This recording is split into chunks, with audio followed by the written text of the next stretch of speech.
Epstein's files are back, this time spilling top secrets. Do you think Epstein's story was wild already? Well, get ready for a mind blow, because his secret vault just burst open. Turning now to never-before-seen court documents related to the case against disgraced financier Jeffrey Epstein. Hundreds of pages were unsealed last night. A pile of juicy documents escaped, exposing a who's who of celebrities, politicians, and bigwigs linked to his alleged sex trafficking ring. This is going to be truly shocking.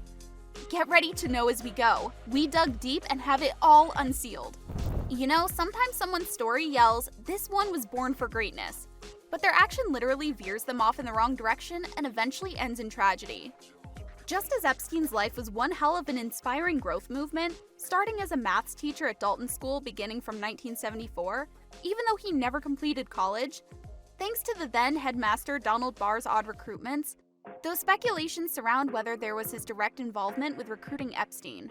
Well, he was hired, and that is all that matters.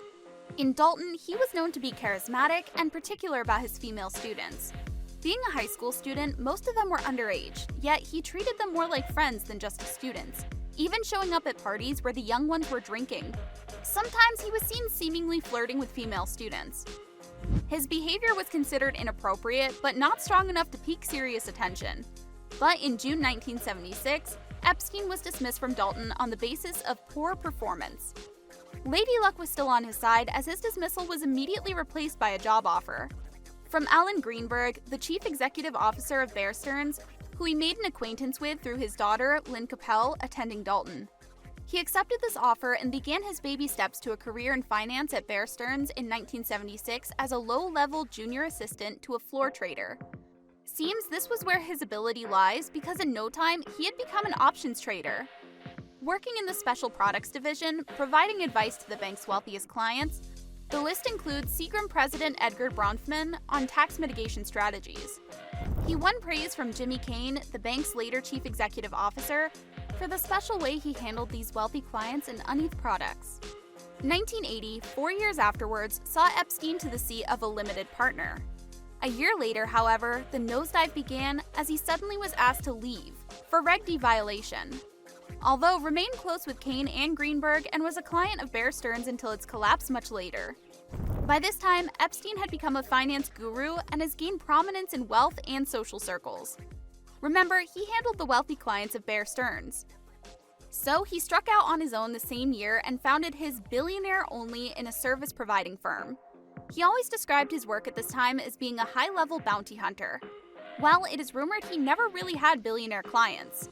According to him, the firm was to assist clients in recovering stolen money from fraudulent brokers and lawyers. Truly, he helped many recover lost money, like heiress Anna Obregon in 1982, helping her recover her father's millions in lost investment after the collapse of Drysdale government securities resulting from fraud. Things seemed like Epstein was pursuing a good course, saving people from going from grace to grass.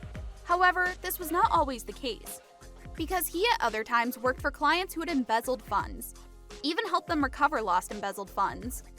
He always had mischief up his sleeves, from having an Australian passport with only his photo to prove it was his, to joining hands with Stephen Hoffenberg at Towers Financial Corporation as corporate raiders, and later allegedly being involved in the biggest Ponzi scheme in American history that devastated the corporation. He seemed above the law, as he always walked free of scrutiny despite his pronounced wrongdoings. It was not until 2005 that the Palm Beach Police Bureau began investigating Epstein after a parent reported he had abused her 14-year-old daughter. This action was the start of what finally killed him. The investigation exposed that he had not just abused the 14-year-old girl, but 36 other underage girls as well. This led to a court case, and also to a controversial plea bargain where Epstein was exempt from the major charges in exchange for pleading guilty to minor ones and registration as a sex offender, for which he was jailed for 13 months but with intermittent work release. Soon, jail term was over and Epstein was free again, but not as a changed person. He had a bigger plan: sex trafficking, perhaps to make up for the wealth he had lost during jail. He was arrested again in 2019 with federal charges for the sex trafficking of minors in Florida and New York. Though he pleaded not guilty, he was put in a cell with no chance of bail. Sadly, he died in the cell before standing trial. It was flagged as a suicide. Epstein's lawyers have disputed the ruling, and there has been significant public skepticism about the true cause of his death. Since Epstein's death prevented the possibility of pursuing criminal charges against him, charges were dismissed. But documents were to be released. You know, one cannot commit such heinous crimes without aids and abets. Like, if he ran a vast network of girls for sex, he must have demands for them. Who were they? Epstein, during his lifetime, belonged to the highest of an elite class and gained media visibility in 2002 after some press coverage of a 5-day trip to Africa by Bill Clinton, actor Kevin Spacey, and comedian Chris Tucker, all for providing the private jet for the trip. He propped the public eyes as a mysterious international money man with such great affiliation with people of nobility. The mystery was in the source of his wealth. A revealing of his profile left one silent question on the lips of people. How did a college dropout get so rich? This question may have been answered from the later events that followed. But as we all know, no failed person ever had a friend. Everyone has carefully distanced themselves from his story like it was not for a demand that he procured the girls. Thanks to these documents released, heads are turning and tongues are wagging now. The big deal is the caliber of his alleged aides and associates of his sexual crime. The list is so long that it has to be released in batches, and the first shocker name is Donald Trump. Trump, in an interview years back, spoke about having known Epstein for 15 years. However, in the later unfolding of things, claims he had fallen out with Epstein and he was estranged for 15 years at the time.